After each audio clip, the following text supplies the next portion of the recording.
जय हिंद everyone, welcome to ground zero defence academy. बच्चों, मैंने लास्ट क्लास में आपका एक टॉपिक स्टार्ट किया था जिसमें हमने इंटरनल स्ट्रक्चर ऑफ अर्थ, उसमें जुड़ी हुई आपकी जो लेयर्स हैं उनके कैरेक्टरिस्टिक्स हम वो डिस्कस करे थे। उसके बाद फिर मैंने एक लेक्चर आपको बनाकर दिया था जिसमें हमने टेक्टोनिक प्लेट से संबंधित कॉन्टिनेंटल ड्रिफ्ट थ्योरी को लेकर के, है ना, ये सब चीजें मैंने बताई थी। इनफैक्ट मैंने प्लेट बाउंड्रीज मैंने आपको बताई थी, प्लेट बाउंड्रीज में क्या क्या होता है वो क्लियर करा था। अब उसी इंटरनल स्ट्रक्चर ऑफ अर्थ के टॉपिक में जब हमने लिथोस्फीयर पढ़ा, जब हमने उसमें प्लेट्स पढ़ा, तो आज उसी से जुड़ा हुआ एक टॉपिक है that is called as earthquake. तो आज हम टॉपिक पढ़ने वाले हैं अर्थक्वेक। ठीक है, अब देखो अर्थक्वेक क्या है इसको हम समझते हैं। देखो, सबसे पहली चीज तो आप ध्यान रखें, जो प्लेट टेक्टोनिक्स है बेटा, टेक्टोनिक प्लेट्स जो हैं, those plates are unstable, overlapped and floating on upper mantle। ठीक है, ध्यान रखना, जो प्लेट्स हैं यानी कि जो लिथोस्फीयर है वो क्या कर रहा है, वो अनस्टेबल है, ओवरलैप्ड है और फ्लोट कर रहा है अपर मेंटल के ऊपर। तो जो अपर मेंटल है it keep on pushing, forcing the plates. Okay, वो अपर मेंटल क्या कर रहा है, उसमें जो मैग्मा है वो लगातार इस प्लेट्स को पुश करता रहता है, फोर्स कर रहता है प्लेट्स को। और जो अंदर कन्वेक्शन सेल्स बनते हैं बेटा, अंदर जो कन्वेक्शन सेल्स बनते हैं, तो वो उन कन्वेक्शन सेल्स को भी क्या कर, वो कन्वेक्शन सेल्स क्या करते हैं, इन प्लेट्स के बीच में, बिटवीन प्लेट्स प्रेशर डेवलप करते हैं। क्या डेवलप करते हैं, प्रेशर डेवलप करते हैं। तो यही प्लेट्स उस प्रेशर को रिलीज करने के लिए, उस प्रेशर के डेवलप होने की वजह से इनके बीच में मूवमेंट होता है। तो मैंने क्या बोला, प्लेट्स का मूवमेंट, प्लेट्स मूवमेंट होता है। तो जो प्लेट्स मूवमेंट होता है, उस मूवमेंट की वजह से वाइब्रेशंस जनरेट होते हैं। क्या जनरेट होते हैं, वाइब्रेशंस जनरेट होते हैं in the form of wave energy, in the form of wave energy, और वो वेव एनर्जी ही कहलाती है अर्थक्वेक। ठीक है, तो मैंने क्या बोला कि जो प्लेट्स हैं, these are unstable, they are overlapped, floating on upper mantle, and upper mantle is really a hot magma, plasma, molten rocks which is pushing and forcing the plates regular. It's because there are convection cells, क्योंकि वहां पे संवहनीय sales, कोशिकाएं बन रही हैं। ठीक है, आपके लूप बन रहा है, संवहनीय लूप बन रहे हैं, और वो प्लेट्स के बीच में प्रेशर डेवलप करते हैं। तो प्लेट्स उस प्रेशर को रिलीज करने के लिए प्लेट्स के बीच में जो मूवमेंट होता है, उसी मूवमेंट से वाइब्रेशन जनरेट होती है, और वो vibration in the form of wave energy निकलती है। उसी वेव एनर्जी को हम कहते हैं अर्थक्वेक। एग्जाम्पल से आप समझ सकते हैं, मान लो कि आप किसी प्लेटफॉर्म पे खड़े हैं, तो आपके सामने से ट्रेन गुजर गई। तो जब ट्रेन गुजरती है तो ऐसे में आपको कुछ वाइब्रेशन, एक कंपन आपको फील होता है, महसूस होता है। तो आप सोचो, एक ट्रेन के गुजरने पर आप इतनी दूर खड़े हुए, आपको आपकी बॉडी में वो कंपन महसूस हो रहा है। तो ये जो प्लेट्स हैं विच आर 100 किलोमीटर थिक, इतनी मोटी प्लेट्स के बीच में जरा सा भी मूवमेंट होगा तो डेफिनेटली वाइब्रेशन जनरेट होंगे, और उसी वाइब्रेशन को हम कहते हैं अर्थक्वेक। ठीक है, अच्छा, अब जब अर्थक्वेक आता है तो ध्यान रखना, अर्थक्वेक के आने पर पहली चीज,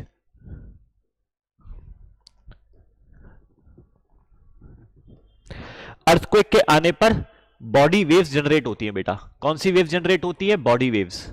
अब आप कहोगे सर ये बॉडी वेव्स क्या है, तो जो बॉडी वेव्स हैं, ये दो प्रकार की बॉडी वेव्स होती हैं। एक होती है पी और एक होती है एस। पी और एस कुछ नहीं, प्राइमरी वेव्स और सेकेंडरी वेव्स, बहुत सिंपल है। पी से प्राइमरी वेव्स और एस से सेकेंडरी वेव्स। ठीक है, ये जो पी वेव्स हैं, अब इन दोनों की अगर हम बात करें, इनको बॉडी वेव्स क्यों कहा जाता है, because they travel through the body of the earth. ये हमारे पृथ्वी के सतह से, संरचना से पूरी ट्रेवल कर जाती है, तो इनका नाम पड़ा बॉडी वेव्स। प्राइमरी वेव्स और सेकेंडरी वेव्स में कुछ अंतर है, यस बिल्कुल है। इनके डिफरेंसेस क्या हैं, तो पहला डिफरेंस है कि जो प्राइमरी वेव्स होती हैं ये सॉलिड में, लिक्विड में और गैस में, तीनों ही माध्यम में ट्रेवल कर सकती है। हाँ, ये जरूर होगा कि जैसे जैसे माध्यम चेंज होगा तो इनकी स्पीड में वेरिएशन आएगा, डेंसिटी के हिसाब से वेरिएशन आएगा। ठीक है, ऐसे ही जो एस वेव्स होती हैं ये केवल सॉलिड में ही ट्रेवल कर सकती हैं और किसी में ट्रेवल नहीं कर पाती। जो प्राइमरी वेव्स होती हैं ये सबसे पहले पहुंचती हैं, फर्स्ट टू रीच। जो सेकेंडरी वेव्स होती हैं ये सेकेंड टू रीच, बाद में पहुंचती है, ठीक है, ये बाद में पहुंचेंगी। ओके, अच्छा, ये जो पी और एस वेव्स है ये इनका जो मूवमेंट होता है, तो इनका मूवमेंट होता है बेटा लॉन्गिट्यूडनली, ये लॉन्गिट्यूडनल मूव करती हैं, ठीक है। ओके, लॉन्गिट्यूड का मतलब क्या होता है? Compression plus rarefaction. अभी मैं सब डायग्राम से समझाऊंगा बेटा, डोंट वरी। कंप्रेशन और रेयर फ्रैक्शन के फॉर्म में ये ट्रेवल करती हैं, ठीक है। Compression rarefaction, compression rarefaction, compression rarefaction, ठीक है। और जबकि जो बॉडी वेव्स होती हैं इनका जो मूवमेंट होता है वो ट्रांसवर्सल होता है। कैसा होता है? ट्रांसवर्सल। ट्रांसवर्सल का मतलब क्या होता है? परपेंडिकुलर होता है, यानी कि ये अप डाउन ऐसे ट्रेवल करती हैं, ठीक है। अच्छा, अभी एक चीज और बता देता हूं, जो पी वेव्स होती हैं और एस वेव्स होती हैं, ये दोनों वेव्स जब इनका इंपैक्ट, जब ये फाइनली कन्फ्रंट करती हैं, जब ये फाइनली जो है टकराती हैं, है ना, कोलाइड, जब ये कोलाइड करती है with the surface of earth, with the surface of the earth, तो पृथ्वी के सरफेस से टकराने के बाद इसमें एक नई वेव जनरेट हो जाती है और उसी वेव का नाम है एल वेव्स। क्या नाम है? L waves. इन्हीं को लव वेव्स, लॉन्ग वेव्स भी कहा जाता है, ठीक है। लव वेव्स या लॉन्ग वेव्स या फिर सरफेस वेव्स भी कहा जाता है। एग्जांपल के लिए, अगर आपने बैंड को, रबड़ बैंड को खींचा और छोड़ दिया, तो रबड़ बैंड के छोड़ने पर वो जो फाइनली हमारे जो रिस्ट है वहां जाके टकराएगा तो एक नया फोर्स, एनर्जी रिलीज करेगा, है ना। एग्जांपल के लिए मानो एक हवा चल रही है, हवा जब आई, हवा किसी के बालों से टकराई, तो बालों में जो है एक नया एनर्जी वहां पे जनरेट हुई टकरा करके, और बाल जो है वो भी वेव करने शुरू कर देते हैं, ठीक है ना। तो ऐसे ही पी और एस वेव जब सरफेस पे टकराती है तो एक नई वेव जनरेट होती है, उसी का नाम है एल वेव्स। अच्छा, अब इन तीनों के बारे में समझ लेते हैं। मैंने आपको पी और एस वेव्स के बारे में 2-3 पॉइंट्स बताए, तो इसके एल वेव्स के बारे में भी समझ लेते हैं। एल वेव्स जो होती हैं ये केवल सरफेस पे ही ट्रेवल करती हैं। किस पे ट्रेवल करेंगी? केवल सरफेस पे ट्रेवल करेंगी, ठीक है। जबकि मैंने यहां क्या बताया था, ये तीनों में ये केवल सॉलिड में। अच्छा, दूसरा, ये थर्ड नंबर पे पहुंचेगी, थर्ड टू रीच, ये सबसे एंड में पहुंचती हैं, ठीक है। तीसरा, इनका जो मोशन होता है वो दोनों तरीके का होता है, लॉन्गिट्यूडनल भी होता है प्लस ट्रांसवर्सल भी होता है, दोनों तरह से मूव करती हैं ये।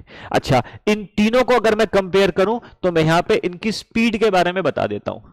देखो, स्पीड बता देता हूं। पी वेव की स्पीड सबसे ज्यादा होती है, फिर एस की होती है, फिर एल की होती है। यानी कि जब स्पीड की बात करते हैं तो प्राइमरी वेव सबसे पहले क्यों पहुंचती है? क्योंकि इनकी स्पीड सबसे ज्यादा है, उसके बाद सेकेंडरी वेव्स और उसके बाद एल वेव्स। जब हम मैग्नीट्यूड की बात करते हैं तो मैग्नीट्यूड में यही प्रपोर्शन उल्टा हो जाता है। P का सबसे कम मैग्नीट्यूड होता है, S का उससे ज्यादा होता है, और सबसे ज्यादा किसका होता है? L वेव्स का। यहां तक क्लियर हुआ? तो मैंने आपको बताया P, S और L वेव्स। ओके, अच्छा, सबसे ज्यादा अगर कोई पूछे डिस्ट्रक्टिव कौन सी होती है, तो मोस्ट डिस्ट्रक्टिव वेव, तो आप उसमें नाम लेंगे एल वेव्स का, सरफेस वेव्स का। उसका कारण है क्योंकि जो एल वेव्स होती है वो सरफेस पे ट्रेवल करती है, दूसरा सरफेस को वो ऐसे भी शेक कर देगी और ऐसे भी शेक कर देगी। समझ रहे हो आप? हर तरीके से शेक कर रही है, उसको अप डाउन भी कर रही है और आगे पीछे भी कर रही है। तो ये एल वेव्स जो है सबसे ज्यादा डिस्ट्रक्टिव वेव्स मानी जाती है, ठीक है। अच्छा, ये तो एक थ्योरेटिकल बात हुई, हमने थ्योरेटिकल बात करी कि भाई क्या क्या हो रहा है। अब हम आगे बढ़ते हैं। अभी ये डायग्राम आपको क्या दिखा रहा है? डायग्राम आपको क्लियर हो रहा है? चलो, हो सकता है कि थोड़ा सा आपका छोटा हो, मैं आपको थोड़ा क्लियर करके बताता हूं। देखो, सबसे पहले तो ये डायग्राम मैंने यहां पर एक बनाया। मान लो ये आपका अर्थ के 30 किलोमीटर नीचे ये मैंने पॉइंट बनाया, ये अर्थ के नीचे, धरती के नीचे 30 किलोमीटर नीचे पॉइंट है। मान लो कि यहां से एक्चुअली में वो वाइब्रेशन स्टार्ट हुई है, तो जहां से वो टेक्टोनिक प्लेट ने एनर्जी रिलीज करी है, तो धरती के नीचे वो पॉइंट जो होता है, point is called as hypocentre, या फिर इसे कहते हैं सिस्मिक फोकस। ठीक है, ये है आपका हाइपोसेंटर या सिस्मिक फोकस। फिर इसी पॉइंट के वर्टिकली ऊपर, वर्टिकली ऊपर, तो जो वर्टिकली ऊपर पॉइंट आएगा, तो उस पर्टिकुलर पॉइंट को हम कहते हैं एपिसेंटर ऑन द सरफेस। ध्यान रखना, सरफेस पे, ऑन सरफेस, सरफेस पे जो पॉइंट होगा वो कहलाता है एपिसेंटर। नीचे जो पॉइंट होता है उसे कहते हैं हाइपोसेंटर या सिस्मिक फोकस। ठीक है, अब देखो, मान लिया यहां पे कहीं पर आपका हाइपोसेंटर था और ऊपर कहीं पे ये एपिसेंटर है। दो पॉइंट्स मैंने आपको बना दिए, अलग कलर कर देता हूं जिससे आपको थोड़ा ध्यान रहेगा, है ना।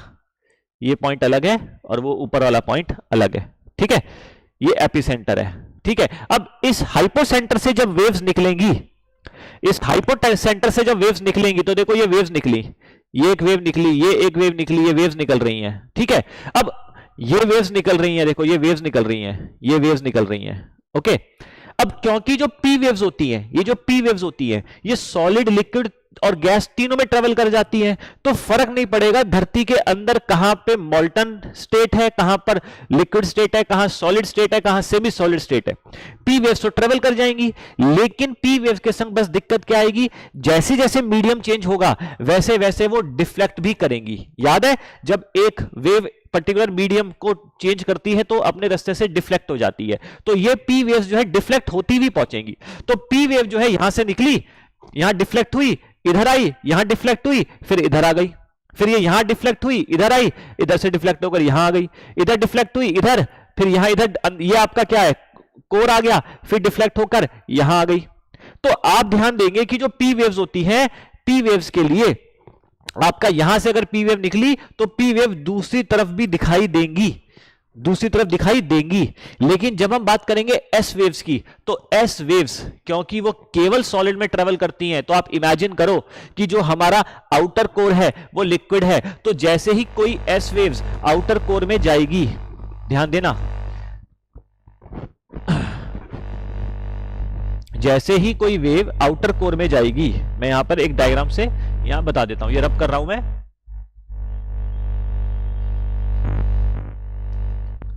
ये आपकी अर्थ के, ये आपका आउटर कोर हो गया।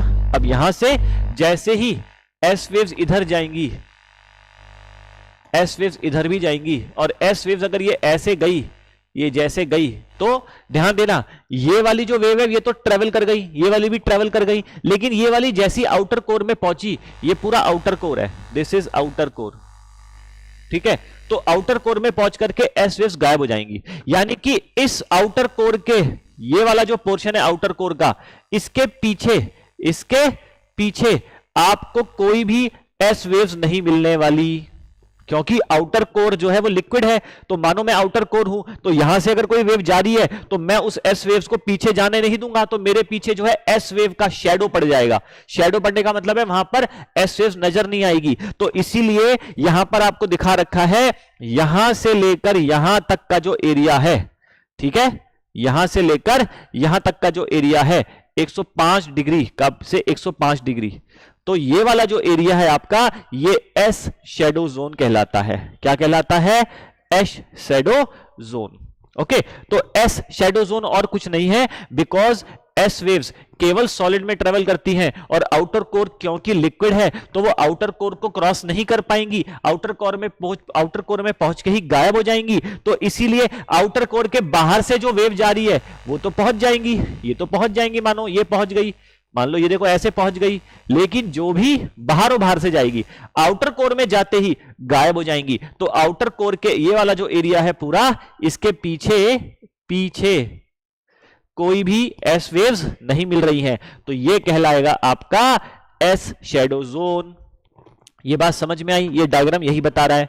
अच्छा, तो अगर आपका पूछे क्या पी शैडो जोन भी होगा, बिल्कुल होगा, जबकि पी तीनों में ट्रेवल करती है, लेकिन बेटा एक छोटा सा एरिया होगा, जैसे ये वाला बताया गया, देखो ये वाला एरिया है ना, क्योंकि जब ये यहां से निकल रही है, ठीक है, इधर से निकल रही है, डिफ्लेक्ट हो गई ना, तो एक ऐसा एरिया आएगा जहां वो डिफ्लेक्शन के बीच में, दो पर्टिकुलर पी वेव्स के डिफ्लेक्शन के बीच में जो गैप है, उस गैप की वजह से ये जो गैप है, इस गैप को ही हम कह देंगे पी शैडो जोन। देखो यहां से आप निकला, देखो एग्जांपल ले लेते हैं, यहां से निकली पी वेव, ये पी वेव, ये इधर आ गई, यहां से निकली ये पी वेव, ये इधर निकली, इधर आ गई, तो ये इसके बीच में जो गैप आया, ये जो गैप आया, this particular gap is called as, ये है आपका पी शैडो जोन।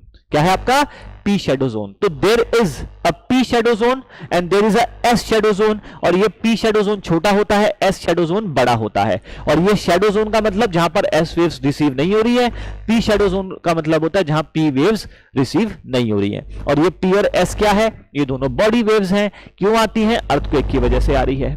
अच्छा, एल वेव्स तो केवल सरफेस पे ट्रेवल करती है, मैंने आपको क्लियर कर दिया, यहां तक कोई डाउट।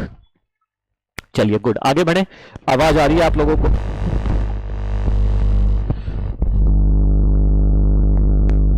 चलिए, अच्छा अब यहां डायग्राम में मैं आपको ये दिखा रहा हूं, देखो एस वेव्स दिख रही है, ये जो एस वेव्स है ये कैसे ट्रेवल कर रही है, ऐसे परपेंडिकुलर, ठीक है, परपेंडिकुलर ट्रेवल कर रही है, जबकि पी वेव्स देखो ये ऐसे ऐसे ऐसे ऐसे, देखो ये आपका क्या है, ये वाला आपका कंप्रेशनल, फिर इसके बाद ये क्या आ गया, रेयर फ्रैक्शन, फिर कंप्रेशन, फिर रेयर फ्रैक्शन, फिर कंप्रेशन, फिर रेयर फ्रैक्शन, यानी कि प्रेस होना फिर रिलीज होना। फिर जैसे स्प्रिंग देखा ना आपने, आपका एक स्प्रिंग होता है, तो उसको आप खींचो फिर छोड़ दो, फिर खींचो फिर छोड़ दो, तो ये एस पी वेव्स ऐसे जा रही है, एस वेव्स ऐसे ट्रेवल कर रही है। अब यहीं पर आप आगे चलो, यहां देख लो, पी वेव्स देख लो, देखो ये कंप्रेशंस एंड एक्सपेंशंस, एक्सपेंशन को ही रेयर फ्रैक्शन भी कहते हैं, रेयर फ्रैक्शंस भी कहते हैं, ठीक है, तो कंप्रेशन रेयर फ्रैक्शंस। अच्छा अब आपका ये एस वेव्स देखो, ये वेव देख लो, ये ऊपर नीचे ऊपर नीचे ऊपर नीचे। अब यहां पर आपको लव वेव्स और रेले वेव्स, एक्चुअली में जो सरफेस वेव्स है उन्हीं को दो भागों में डिवाइड किया गया है, एल वेव्स और रेले वेव्स। अब देखो ये कैसे चल रही है, ये ऐसे ऐसे ऐसे ऐसे, और रेले वेव्स कैसे चल रही हैं, ये ऐसे ऐसे ऐसे ऐसे, ठीक है ना। तो यहां आपको पूरा स्ट्रक्चर से दिखाया गया है कि कैसे एक्चुअली में जो है वेव्स जनरेट होती हैं। कोई डाउट यहां तक? मैंने आपको पी एस और एल वेव्स के बारे में जो बताया, तो आप ध्यान रखना, जो अर्थक्वेक है वो अर्थक्वेक के आने का कारण क्या है, टेक्टोनिक प्लेट्स के बीच का प्रेशर रिलीज करना होता है, और उनके मूवमेंट की वजह से जो जनरेट होती है vibration, that is earthquake and it is in the form of P and S waves. और वो पी और एस वेव्स फाइनली जब सरफेस पे टकराएंगी तो एक नई वेव जनरेट होगी, दैट इज एल वेव्स। और तीनों के कैरेक्टर्स आपको पता होने चाहिए। अब इसमें दो चीजें आप नोट करो, मैं आपको एक इंपॉर्टेंट नोट करवा रहा हूं। सबसे पहले एक टर्म है आइसोसिस्मल, आइसोसिस्मल लाइंस, एक आपका पॉइंट है होमोसिस्मल लाइंस। अच्छा अब आप ये भी पूछ रहे होंगे, तो मैं आपको एक चीज और बता दूं, जो अर्थक्वेक मेजर किया जाता है,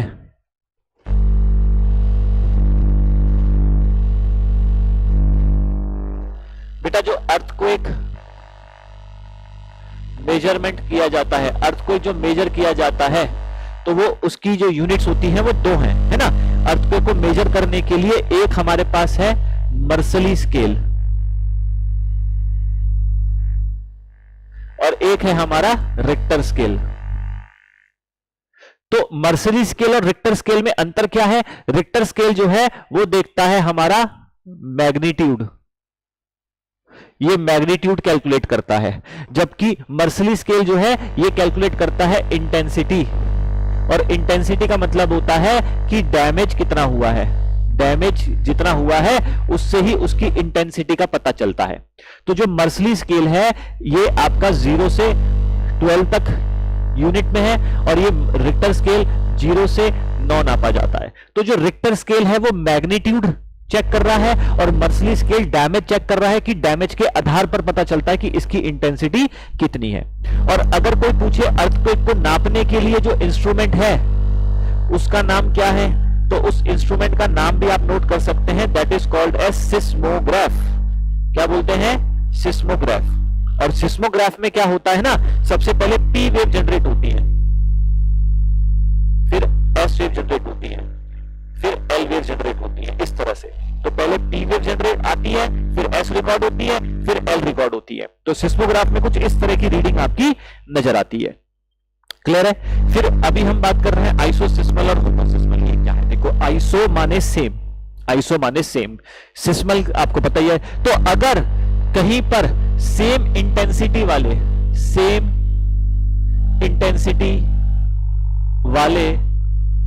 अर्थक्वेक आए, सेम इंटेंसिटी वाले अर्थक्वेक एट डिफरेंट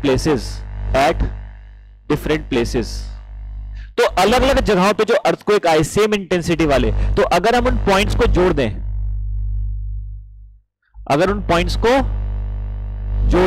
तो इट इज अ लाइन। आप कह सकते हैं आइसोसिस्मल क्या है? It is a line joining points of same intensity earthquake. मैंने क्या बोला? आइसोसिस्मल लाइन क्या है? It is a line joining points of same intensity earthquake, यानी कि सेम इंटेंसिटी वाले अर्थक्वेक एट डिफरेंट प्लेसेस को ज्वाइन करने से जो लाइन बनती है, that is called as isoseismal line. क्या ये बात समझ में आ गई आपको? बताओ। अच्छा, ऐसे ही होमोसिस्मल लाइन के बारे में भी लिख सकते हैं, ये भी मैं यहां मेंशन कर देता हूं। देखो, होमोसिस्मल लाइन का मतलब होता है सेम टाइम पर आने वाले अर्थक्वेक एट डिफरेंट प्लेसेस, अलग अलग जगहों पर अर्थक्वेक आया और वो एक ही समय पे आया, तो ऐसे में हम कह सकते हैं ये भी क्या है? यहां मैं नीचे लिख देता हूं, इसकी डेफिनेशन आप ऐसे लिखेंगे, it is a line joining the points of earthquake at same time। ठीक है, आप ऐसे लिख सकते हैं, it is a line joining the points of earthquake of different places,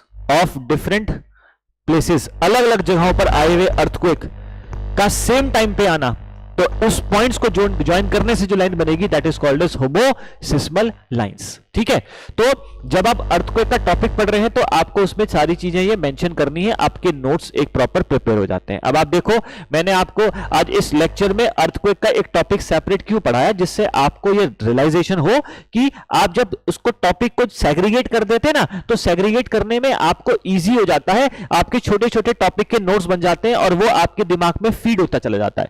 अगर मैं एक साथ पूरा इंटरनल स्ट्रक्चर ऑफ अर्थ कराऊंगा तो इट बिकम मोनोटोनस, सैचुरेशन भी आ जाता है। ठीक है ना, चीजें मिक्स हो जाती हैं। तो अलग अलग रखने से क्या है, अब आप इंटरकनेक्ट कर पाओगे। क्योंकि जब हमने पढ़ा अर्थक्वेक का, तो मैंने नाम लिया प्लेट्स का, मैंने नाम लिया था प्लेट्स का, तो आपको प्लेट्स पता है क्योंकि मैं प्लेट्स आपको पढ़ा चुका हूं, मैं आपको पहले से ही बता चुका हूं, ये कन्वेक्शन सेल्स डायग्राम बता चुका हूं, मैं बता चुका हूं कि अपर मेंटल क्या है, ये क्यों पुश और फोर्स कर रहा है प्लेट्स को, ये मैं पहले ही पढ़ा चुका हूं। तो इसीलिए सीक्वेंस में चीजों को पढ़ोगे तो आपके लिए चीजें इजी हो जाएंगी। तो उम्मीद कर रहा हूं कि आपको आज का टॉपिक अर्थक्वेक समझ में आया होगा। अब अगला टॉपिक मैं अगले लेक्चर में जो लेने वाला हूं, दैट इज, आपको दिख ही गया है, दैट इज वॉल्केनो। अगला, क्योंकि अब वॉल्केनो भी क्या है, ये भी हमारे पृथ्वी के अंदर से होने वाली एक एंडोजेनिक फोर्स की वजह से होने वाली घटना है। एंडोजेनिक फोर्स क्या है वो भी हम पढ़ेंगे, एंडोजेनिक एक्सोजेनिक अर्थ मूवमेंट क्या है। ओके, तो volcano is also a kind of sudden movement, it is due to the endogenic forces of inside the earth, जो हमारी पृथ्वी के अंदर से होने वाली फोर्सेस है, अंदर से जो काम करती है बल, उन्हीं बल के द्वारा कई प्रकार के मूवमेंट होते हैं। उनमें से एक आपका वॉल्केनो है, एक आपका अर्थक्वेक है, एक आपका सुनामी है। अच्छा, एक सुनामी से नाम याद आया, जब हम अर्थक्वेक की बात कर रहे हैं तो एक वर्ड हम भूल गए, सुनामी। तो मैं आपको बता दूं बच्चों, सुनामी जो है दो वर्ड से मिलकर बना है, सु प्लस नामी। ये एक्चुअली में जैपनीज वर्ड है। कैसा वर्ड है? जैपनीज। तो एक्चुअली में सु का मतलब होता है हार्बर और नामी का मतलब होता है वेव्स। तो tsunami are the harbour waves. और ये सुनामी हार्बर वेव्स का मतलब क्या होता है, जब भी अगर कोई अर्थक्वेक आया और अर्थक्वेक का एपिसेंटर बेटा, अगर उसका एपिसेंटर ओशन है था, अगर ओशन था उसका एपिसेंटर, तो ओशन में एक तरंग, एक वेव जनरेट होगी बहुत हाई, 50 70 100 मीटर्स हाई एक वेव जनरेट होगी। और वो जो वेव होगी वो जब वहां से चलेगी और वो समुद्र किनारे तक, हार्बर तक आएगी, तो सोचो इतना अथाह पानी जब आएगा तो वो वहां पे डिस्ट्रक्शन करेगा। तो उन्हीं हार्बर वेव्स की वजह से डिस्ट्रक्शन होता है, और वो हार्बर वेव्स अर्थक्वेक की वजह से आई, तो उन्हीं हार्बर वेव्स को कहते हैं सुनामी। जैसा कि आपने देखा था कि कैसे जापान में जब अर्थक्वेक आया तो उसने कितनी लाइव्स, कितना ज्यादा डिस्ट्रक्शन किया। इवन इंडियन ओशन में इंडोनेशिया के पास जो अर्थक्वेक आया उसका इंपैक्ट हमें तमिलनाडु वाले एरिया तक देखने को मिला था। ठीक है, तो आई होप सो कि आपको ये टॉपिक कंप्लीट क्लियर हुआ है। इसमें आप ऐड करना चाहते हैं कुछ अपने डेटाज ऐड कर सकते हैं, पास्ट हिस्ट्री में कौन कौन से इंपॉर्टेंट ऐसे अर्थक्वेक आए हैं जो रजिस्टर हुए हैं हमारे इतिहास में, जो न्यूज बने थे, और वो उनसे सबक लेने के लिए हमें एक लेसन लेना चाहिए मानवता को। ओके, तो अगला टॉपिक हम कंसिडर करेंगे वोल्केनो। टिल देन, जय हिंद एवरीवन।